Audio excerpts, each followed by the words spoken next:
Movie की शुरुआत होती है 2004 रोमानिया की एक चर्च में, जहां एक सिस्टर जिसके नाम थी एडेलिना, उसको एक क्रॉस पे लिटा के एग्जॉर्सिज्म के लिए ले जाया जा रहा था, क्योंकि उसे एक डीमन एगरिस ने पोजेस कर लिया था। ये एग्जॉर्सिज्म एक फादर जिनका नाम था डुमिट्रू एंड 4 अदर नन्स मिलकर परफॉर्म कर रहे थे। बट एग्जॉर्सिज्म के दौरान एडेलिना की हालत बिगड़ने लगती है और उसे तुरंत हॉस्पिटल ले जाया जाता है। बट हॉस्पिटल जाने के रास्ते में ही उसकी मौत हो जाती है। अब एडेलिना की मौत के इल्जाम में फादर डुमिट्रू के साथ साथ उन नन्स को भी अरेस्ट कर लिया जाता है। यहाँ सीन कट होकर हमें न्यूयॉर्क की एक जर्नलिस्ट को दिखाई जाती है जिसके नाम थी निकोल। निकोल एडेलिना के केस के ऊपर इन्वेस्टिगेशन करना चाहती थी, क्योंकि पास्ट में उसके साथ कुछ ऐसे घटनाएं घटे थे जिससे गॉड के ऊपर से उसका विश्वास उठ गया था। वो अपने बॉस से परमिशन लेती है और रोमानिया जाके जेल में फादर डुमिट्रू से मिलती है। फादर डुमिट्रू कहते हैं कि एडेलिना ने जर्मनी में एक लड़का के साथ शारीरिक संबंध बनाई थी, पर उस लड़का ने उसको धोखा दिया था, इसलिए वो बहुत ज्यादा दुखी और वीक हो गई थी, जिस वजह से उस डीमन ने उसे पोजेस कर लिया था। फादर ये भी कहते हैं कि 3 दिन की लंबी एग्जॉर्सिज्म के बाद उन्हें डीमन का नाम पता चल गया था, जो कि था एगरिस। वो डीमन को बॉडी से निकालने ही वाले थे, बट तभी चर्च के एक और फादर जिनका नाम था बिशप, वो आके इस एग्जॉर्सिज्म को रोक देते हैं, क्योंकि उन्हें लग रहा था कि एडेलिना मानसिक रूप से बीमार थी, ना कि पोजेस्ड। इससे होता यह है कि एग्जॉर्सिज्म कंप्लीट नहीं हो पाता और हॉस्पिटल ले जाने के टाइम एडेलिना की मौत हो जाती है। इसके बाद निकोल एक डॉक्टर से मिलती है जो एडेलिना की ऑटोप्सी किए थे। डॉक्टर बोलते हैं कि एडेलिना की मौत की मेन रीजन ये थी कि उसके बॉडी में एड्रेनालिन की मात्रा काफी ज्यादा थी, जो कि उसे हॉस्पिटल ले जाते टाइम दिया गया था। उसकी ऑटोप्सी के दौरान उसके बॉडी में बहुत हैरान करने वाली चीजें थी जो डॉक्टर्स ने इससे पहले कभी नहीं देखे थे, और उनके पास इसका कुछ एक्सप्लेनेशन भी नहीं था। फिर निकोल एडेलिना की होम टाउन जाती है जहां उसकी फ्यूनरल चल रही थी। गांव में घुसते ही निकोल को एक स्ट्रेंज लड़का दिखती है जिससे उसके एक्सीडेंट होते होते रह जाती है। फ्यूनरल के बाद निकोल एडेलिना की बचपन की दोस्त बदुबा और एडेलिना के भाई स्टीफन से कुछ क्वेश्चंस पूछती है, बट वो लोग कुछ जवाब नहीं देते।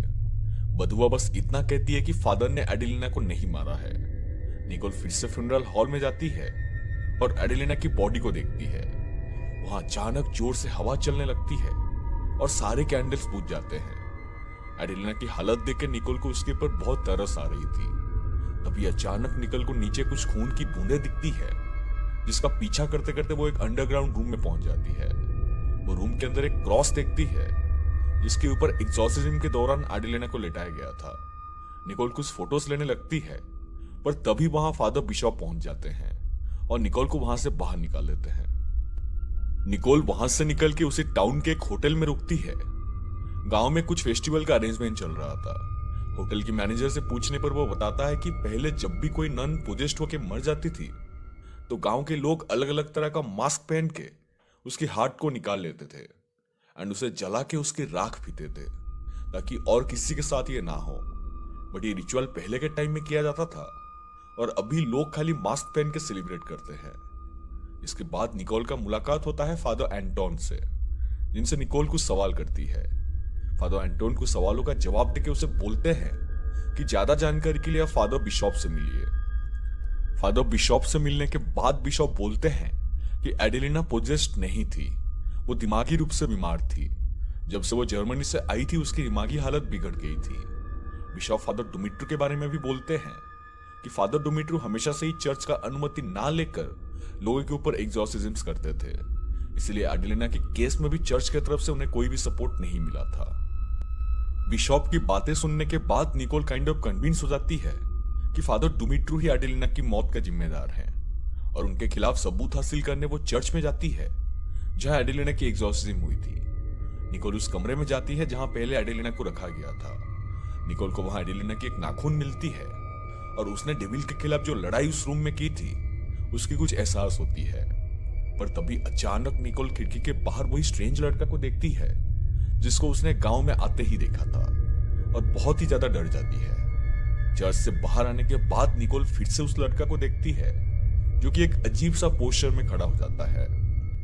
होटल वापस आते टाइम निकोल को फिर से फादर एंटोन दिखते हैं, जिन्हें वो डिनर के लिए पूछती है।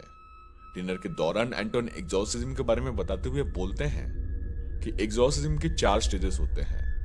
पहला स्टेज है प्रेजेंस, जिसमें पोजेस्ड पर्सन को खाना पीना खिलाया जाता है ताकि ये पता लग सके कि उसके अंदर डीमन है या नहीं। कुछ डीमंस का तो बॉडी के ऊपर पूरा कंट्रोल रहता है, इसीलिए वो खाना खाने के लिए मना करके अपना प्रेजेंस को जाहिर करते हैं। सेकेंड स्टेज है ब्रेक पॉइंट, जिसमें पोजेस्ड पर्सन को हेल्यूसिनेशन होने लगते हैं और उसे अलग अलग स्मेल्स और अलग अलग आवाजें सुनाई देती है। थर्ड स्टेज है क्लैश, जिसमें डीमन का गॉड के साथ डायरेक्ट लड़ाई होती है।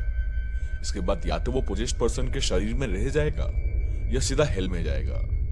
और आखिरी स्टेज है एक्सपल्सन, जिसमें डीमन का नाम पता चल चुका होता है और उसे सीधा नर्क में भेज दिया जाता है।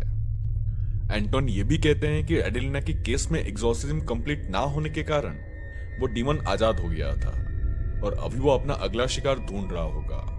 डीमन ज्यादातर वीक लोगों या सीन करने वाले लोगों को ही पोजेस करते हैं, क्योंकि वो लोग ज्यादा वल्नरेबल होते हैं। इसके बाद होटल वापस आकर निकोल अपने लैपटॉप पर उस क्रॉस का पिक्चर को देखती है और उसे उसके ऊपर कोई अनजान आकृति दिखाई देती है। निकोल डीमन एगरिस के बारे में गूगल करती है और उसे अपने ड्रिंक में 2 मक्खियां दिखती है। और तभी स्क्रीन फ्लिकर होने लगती है और अचानक से स्क्रीन पर एगरिस आके उसे डराता है। नेक्स्ट डे निकोल एडेलिना की भाई और बचपन की दोस्त से मिलने जाती है, जहां बडुआ उसे बताती है कि एडेलिना को फादर ने नहीं बल्कि उस डीमन ने मारा है, क्योंकि उसने खुद अपनी आंखों से एडेलिना के अंदर की डीमन को देखी है। बदुबा एक घटना के बारे में बोलती है कि एक बार जब वो एडेलिना को कुछ खाना देने के लिए उसके रूम में गई थी, वो देखती है कि एडेलिना खुद से ही बात कर रही थी और देखते ही देखते एडेलिना के अंदर का डीमन बदुबा को हवा में उठा लेता है और उन दोनों को अकेला छोड़ देने के लिए बोल के बदुबा को डरा के वहां से बाहर भेज देता है।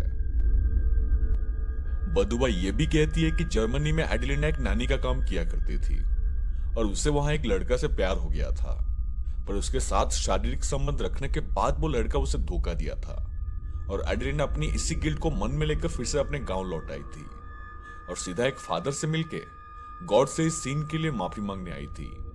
जिन फादर से एडेलिना मिलने आई थी उनका नाम था फादर गैब्रियल। गैज बचपन से ही एडेलिना और सिस्टर बदुबा एक ऑर्फनेज में पले बड़े थे, जिसका देखभाल फादर गैब्रियल ही कर रहे थे। गैब्रियल एक पिता की तरह एडेलिना को बचपन से पाल पोस के बड़ा किए थे, पर जब एडेलिना जर्मनी से उनसे मिलने आती है तभी फादर गैब्रियल चर्च के बेल टावर से कूद के सुसाइड कर लेते हैं और एडेलिना के हाथ में ही अपनी दम तोड़ देते हैं।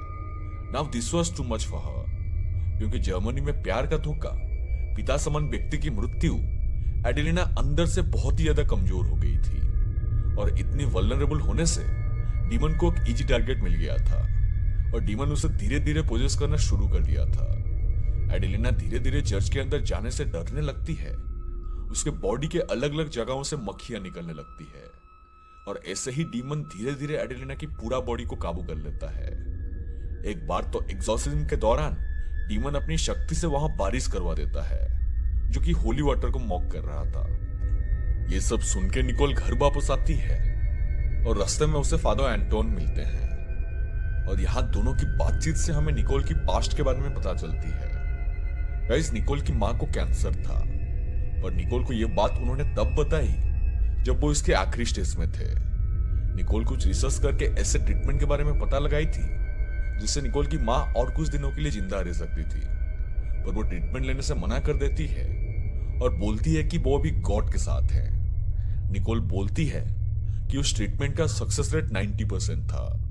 अगर वो ये सब अंधविश्वास में नहीं रहती तो वो आज हमारे साथ होती, इसीलिए गॉड के ऊपर से उसका आस्था उठ गया था। घर जाते टाइम एंटोन निकोल को सावधान रहने के लिए बोलते हैं, क्योंकि गॉड पे उसके आस्था नहीं थी और उसकी सोल भी काफी वीक थी, इसलिए वो डीमंस के लिए एक इजी टारगेट बन सकती थी। उसी टाइम गांव में वही सेम मास्क फेस्टिवल चल रहा होता है, जहां गांव के लोग मास्क पहन के सेलिब्रेट कर रहे होते हैं। तभी निकोल को वो स्ट्रेंज लड़का एक मास्क में दिखाई देता है, जो उसे रोमानियन में कुछ बोलता है, जिसका मतलब है इट्स वॉचिंग यू। होटल की मैनेजर से पूछने पर वो बताता है कि ये पॉसिबल ही नहीं है, क्योंकि वो लड़का जन्म से ही गूंगा है और वो बात नहीं कर सकता। उसी रात सोते टाइम निकोल को फादर एंटोन को लेकर कुछ एहसास होता है, पर तभी निकोल को बाहर दरवाजे के पास कुछ आवाजें सुनाई देती है। जैसे ही वो चेक करने दरवाजे के पास जाती है, तब अचानक एडेलिना की घोष आके उसे वहां डराती है।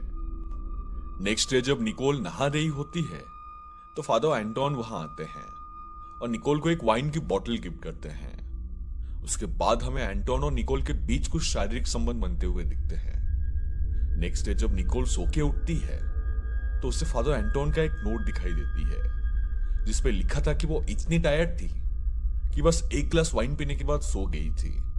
मतलब पिछली रात फादर जाने के बाद उसके साथ और कोई नहीं बल्कि डीमन था। निकोल की दिमागी हालत बिगड़ने लगी थी और वो यहां एक पल भी और रुकना नहीं चाहती थी। इसके बाद निकोल डॉक्टर फ्यूनर से मिलने जाती है जिनके पास एडेलिना की दिमागी हालत बिगड़ने के बाद उसे लिया गया था। डॉक्टर बताती है कि एडेलिना के इलाज के टाइम उसे हमेशा से ही लग रहा था कि सारे डॉक्टर्स डीमन हैं और उसको पोजेस कर रहे हैं। इस बीमारी को डॉक्टर बताते हैं स्किज़ोफ्रेनिया, जिसमें लोगों को तरह तरह की हेलुसिनेशंस आते हैं और उसे ऐसा लगता है कि लोग उसे मारना चाहते हैं। उसी रात वापस आते टाइम अचानक निकोल की कार एक सुनसान जगह पे खराब हो जाती है। वहां उसे कुछ डिमोनिक प्रेजेंस फील होती है और उसका कोई पीछा करने लगता है। निकोल पहले से एंटोन को फोन किया था जिससे एंटोन वहां पहुंच जाते हैं। वो निकोल को उसी रात चर्च में रुकने के लिए बोलते हैं जहां वो सुरक्षित रहेगी। निकोल नेक्स्ट डे ही अपनी होम टाउन वापस जाने के बारे में सोचती है। नेक्स्ट डे वो अपना सारा सामान पैक करके वहां से जाने लगती है, पर तभी उसे रास्ते में फादर गैब्रियल की कब्र दिखाई देती है। देखने पर निकोल को पता चलती है कि फादर गैब्रियल की मौत भी उसी दिन हुई थी जिस दिन उसकी मां की मौत हुई थी। तभी फादर गैब्रियल की कब्र के ऊपर सूरज की किरणें गिरती है और उसे अपनी मां की कही बातें याद आती है, जो थी सूरज की किरणें गॉड की उंगलियां की तरह होती है जो तुम्हें रास्ता दिखाएगी।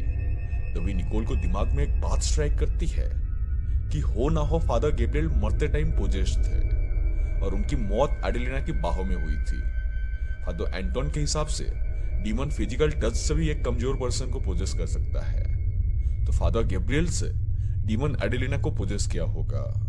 इस बात का सच जानने के लिए निकोल वापस से चर्च जाती है जहां रिकॉर्ड से उसे पता चलती है कि फादर गैब्रियल ने अपनी लास्ट एग्जॉर्सिज्म तबियाना नाम की एक इंसान के ऊपर किए थे जो कि वही गूंगा बच्चा था। निकोल सीधा उसके घर के तरफ निकल पड़ती है और उसे वहां पता चलती है कि असल में वो बच्चा नहीं बल्कि उसके पिता को डिमोन ने पोजेस किया था। वो बच्चा चर्च जाके फादर गैब्रियल को एग्जॉर्सिज्म करने अपने साथ लाया था। निकोल पूछती है कि क्या फादर गैब्रियल ने डीमन का नाम बताया था। तभी वो बच्चा एक जगह उस डीमन का नाम लिख देता है जो कि था एगरिस। अब सारे डोर जुड़ चुके थे और निकोल को सारी बातें पता चल चुकी थी कि कैसे एगरिस ने पहले इस बच्चे के पिता को पोजेस किया, फिर फादर गैब्रियल को और आखिरी में एडेलिना को। दरअसल इंसानी शरीर डीमन के लिए एक होस्ट होता है जहां डीमन अपना होस्ट चेंज कर सकता है। इस प्रोसेस को ट्रांसफरेंस कहते हैं। अब निकोल ये सब बातें बताने के लिए फादर एंटोन को कॉल करती है, पर तभी अचानक उस फोन के अंदर से डीमन एगरिस का आवाज सुनाई देता है और निकोल फोन को फेंक देती है। चारों तरफ भयानक बारिश होने लगती है और देखते ही देखते डीमन निकोल को हवा में उठा लेता है और उसके बॉडी के ऊपर काबू कर लेता है। तभी फादर एंटोन वहां पहुंचते हैं और दरवाजा तोड़ के अंदर जाते हैं। एंटोन निकोल को गॉड के ऊपर आस्था रखने बोलते हैं जिससे वो इस डीमन के साथ लड़ाई कर सकती है। और क्योंकि इस बार एंटोन को डीमन का नाम पता चल गया था, इसलिए वो सीधा एग्जॉर्सिज्म का आखिरी स्टेज एक्सपल्सन का यूज करते हैं और उस डीमन को सीधा नर्क भेज देते हैं। एग्जॉर्सिज्म के बाद निकोल बोलती है कि उसने उसकी मां को देखा जो कि उसके साथ उस डीमन के साथ लड़ाई कर रही थी। और अब निकोल का भी गॉड के ऊपर आस्था आ गया था। और गाइस, इसके साथ यहीं पे मूवी खत्म हो जाती है। So guys,